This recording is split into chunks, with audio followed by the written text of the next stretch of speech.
En France, rares sont les procès qui marquent autant la vie politique que celui qui a visé Nicolas Sarkozy, ancien président de la République. L'affaire dite du financement libyen de sa campagne présidentielle de 2007 est devenue un feuilleton judiciaire hors norme, mêlant argent liquide, diplomatie secrète, intermédiaires sulfureux et accusations de corruption.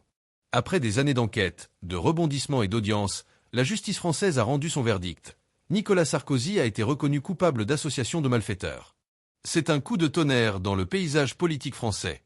Pour la première fois sous la VE République, un ancien chef d'État est condamné à une peine de prison ferme pour des faits liés directement à sa conquête du pouvoir. La sentence est lourde, 5 ans de prison, dont une partie avec mandat de dépôt différé, ce qui signifie que la peine ne sera pas exécutée immédiatement. L'ancien président a immédiatement annoncé son intention de faire appel, promettant de continuer le combat et déclarant, dans une phrase devenue virale, « S'ils veulent que je dorme en prison, je dormirai la tête haute ». L'affaire qui a mené à ce jugement ne s'est pas construite en quelques mois. Elle est le fruit de plus de 10 ans d'investigation, d'accusations publiques et de révélations médiatiques. Tout commence en 2011, lorsque le régime libyen de Mouammar Kadhafi s'effondre sous la pression d'une révolte interne appuyée par une intervention militaire occidentale. À partir de là, des témoignages commencent à circuler. L'ancien dictateur aurait secrètement financé la campagne présidentielle de Nicolas Sarkozy en 2007, à hauteur de plusieurs millions d'euros en liquide. Ces accusations semblaient, à l'époque, incroyables. Pourtant, au fil des années, la justice a accumulé des éléments troublants.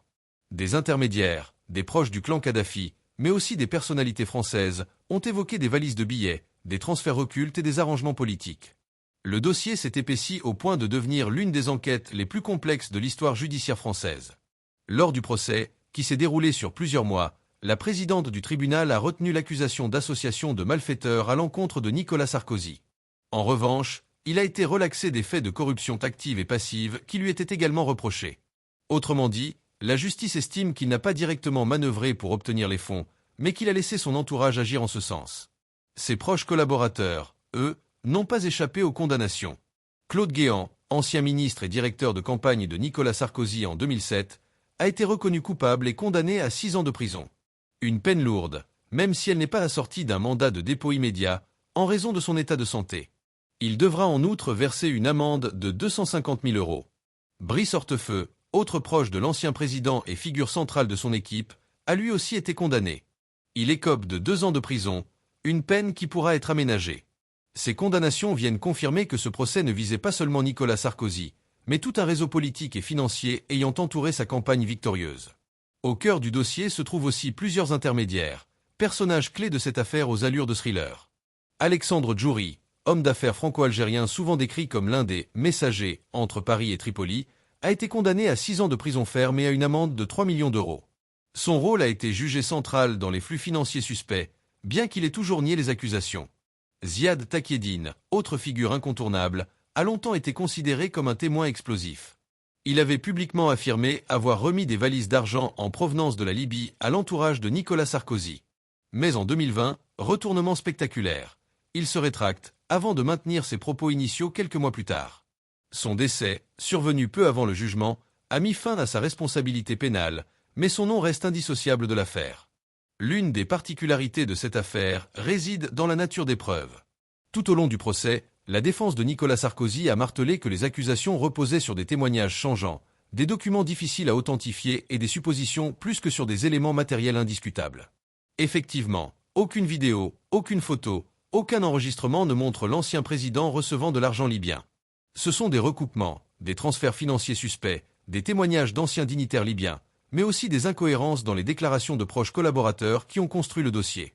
La justice française a estimé que l'ensemble formait un faisceau d'indices suffisamment solides pour justifier une condamnation. À la sortie du tribunal, l'ancien président est apparu combatif.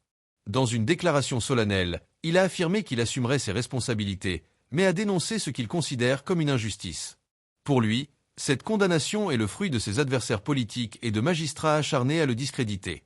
Sa phrase sur « dormir en prison la tête haute » a marqué les esprits, traduisant à la fois sa colère et sa volonté de ne pas céder. Nicolas Sarkozy a annoncé qu'il ferait appel, ce qui suspend une partie des effets de la condamnation. L'affaire est donc pas terminée. Un nouveau procès devant la cour d'appel devra réexaminer les charges et les arguments de la défense. Au-delà du sort personnel de Nicolas Sarkozy, ce procès pose une question majeure. Comment un pays démocratique comme la France a-t-il pu laisser planer le doute sur l'intégrité de l'une de ses campagnes présidentielles ? Les accusations de financement étranger, surtout en provenance d'un régime jugé par la France comme dictatorial, sont explosives. Elles touchent à la souveraineté nationale, à l'indépendance de la décision politique et à la confiance des citoyens dans leurs institutions.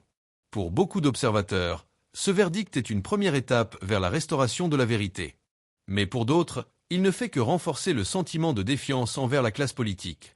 Certains soutiens de Nicolas Sarkozy dénoncent une « chasse à l'homme », tandis que ses opposants y voient la preuve que la justice peut enfin s'attaquer aux plus puissants. Le procès de Nicolas Sarkozy dans l'affaire libyenne ne s'arrête pas là. En plus de l'appel, d'autres volets judiciaires sont encore ouverts. Des enquêtes parallèles cherchent à déterminer le rôle exact de plusieurs intermédiaires, ainsi que l'implication de dignitaires libyens. Cette affaire restera sans doute comme l'une des plus marquantes de la VE République. Elle mêle diplomatie internationale, corruption supposée, rivalité politique et enjeux judiciaires. Elle montre aussi à quel point la frontière peut être mince entre pouvoir politique et argent, entre intérêts nationaux et influences étrangères.